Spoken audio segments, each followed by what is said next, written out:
అందరికీ నమస్కారం. ఇక్కడ వచ్చిన మీడియా వాళ్ళకి, ఇంకా వచ్చేసిన పెద్దలందరికీ thank you very much. Pre wedding తర్వాత మళ్ళీ ఒక లాంగ్ లెంత్ రోల్ చేశా. ఫస్ట్ ఆఫ్ ఆల్ సుధీర్ అన్న, thank you for casting me in this film. Shivaji గారు, thank you for recommending me in this film. Sai అన్న, thank you for recommending, both of you recommending me in this film. నేను ఈ క్యారెక్టర్కి సరిపోతానని నన్ను recommend చేసినందుకు. And it was lively working with Laya గారు and all the co actors. మీరు cinema చూస్తే you know every one in this film. Shivaji, coming back again with Shivaji garu, it's second time working with him. ఎప్పుడు నేను ఏం సినిమా చేసినా, నన్ను ఎందులో అబ్జర్వ్ చేసినా సార్ కాల్ చేసి, బాగా చేసావు రోహన్, ఇలానే చెయ్యి, నేను చేసిన తప్పు ఫ్లాస్ ఏంటి, ఎవ్రీ టైమ్ సార్ నాకు ఒక గైడ్ లాగా. Thank you sir for guiding me every step I take in my life. నాకు ఒక గైడ్ లాగా సార్.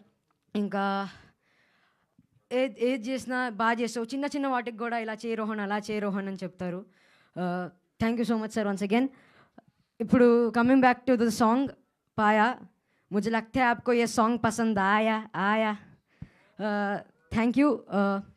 ఇక్కడ వచ్చిన అందరికీ, మీరు ఇది జాన్రా క్రైమ్ కామెడీ. ఎప్పుడు క్రైమ్ వచ్చినా మనం ఇంట్రెస్టింగ్గా రాత్రి కూర్చొని, అందుకే మనం సిఐడి కానీ క్రైమ్ పెట్రోల్ కానీ చూస్తూ ఉంటాం. ఇది అలాంటి జాన్రానే. సో మీ అందరికీ నచ్చుతుందని కోరుకున్నా. అందులో ఒక క్రిమినలే ఉంటారు, ఒక క్రిమినల్ పట్టుకోవడానికి ఒక గ్రూప్ తిరుగుతూ ఉంటుంది, కానీ ఇందులో ఫ్యామిలీ మొత్తం క్రిమినల్స్. చూడండి ఎలా ఉంటుందో ఆలోచించుకోండి. ఈ Rohan is going to come as a psycho mythil in front of you. Please do watch our film. సాంప్రదాయని సుప్పిని శుద్ధపూసని, ఇంకా నుంచి దీన్ని త్రిబుల్-ఎస్ అని పిలుచుకుందాం, ఎందుకంటే చాలా పెద్ద పేరు కాబట్టి. So it's gonna premieres from Feb 12th. అక్కడ కలుసుకుందాం. Thank you. వామ్మో, కాదు ఒక్క నిమిషం. మామూలు రోహన్ వస్తేనే మాకు మామూలుగా ఉండదు, అలాంటిది సైకో మిథిల్ అంటున్నావు. ఏంటి అసలు మిథిల్ విషయాలేంటి? సినిమా చూడండి, Feb 12th కదా, కంట్రోల్లో ఉంది. వాడే అసలు దేశముదురు అంటే. సరే, నీకు దేశముదురు, చిచ్చర పిడుగు, ఇలా బోల్డ్ నిక్ నేమ్స్ ఉన్నాయి, కానీ శుద్ధపూస అని ఎంతమంది పిలిచారు ఇప్పటిదాకా చెప్పు? ఇప్పుడు 90s తర్వాత అందరూ ఆల్మోస్ట్ అదే